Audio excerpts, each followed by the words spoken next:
အလူကြီးတန်းကြီးလုံးနေုံသာမကဝန်ထမ်းတွေကိုလည်းတလောက်ကို35သိန်းလားစာပေးခဲ့တဲ့ဇွဲထန့်ရွှေဆိုင်ပေးလို့မကုန်လူရည်မခန်းနေစိတ်သက်တွေနဲ့အလူကြီးတန်းကြီးလုံးနေတာကတော့နိုင်ငံကျော်ဇွဲထန့်ရွှေဆိုင်ပါခုခါမှလည်းနိုင်ငံကျော်ဇွဲထန့်ရွှေဆိုင်ဟာ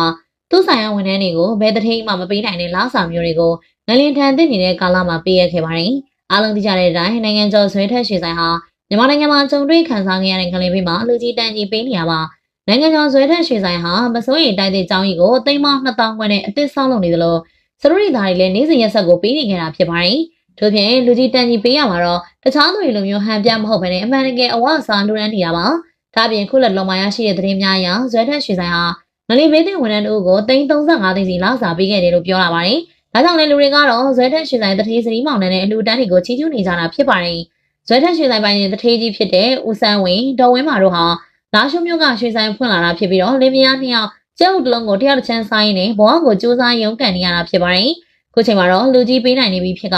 လူတန်းမှုကိုလည်းပို့ပြီးတော့စီးပွားတက်လာတာပါ။ထို့ပြင်တော့ငလေမေးမှာဇွဲထက်ရွှေဆိုင်ဟာတော်တော်လေးကိုနာမည်ကောင်းရခဲ့တာပါ။ဒါပေမဲ့လည်းတချို့ကတော့ဇွဲထက်အလောက်လူကြီးပေးနေဂျားထဲမှာရွှေ quality တွေရုံးမလားဆိုပြီးတော့တန်တရားဖြစ်နေပါတယ်။ဒီဗီဒီယိုလေးကိုကြည့်နေကြတဲ့ပရိသတ်တွေကရောဇွဲထက်ရွှေဆိုင်ကိုဘယ်လိုမျိုးမြင်ကြမလဲဆိုတာပြောသွားကြပါအောင်ရှင်။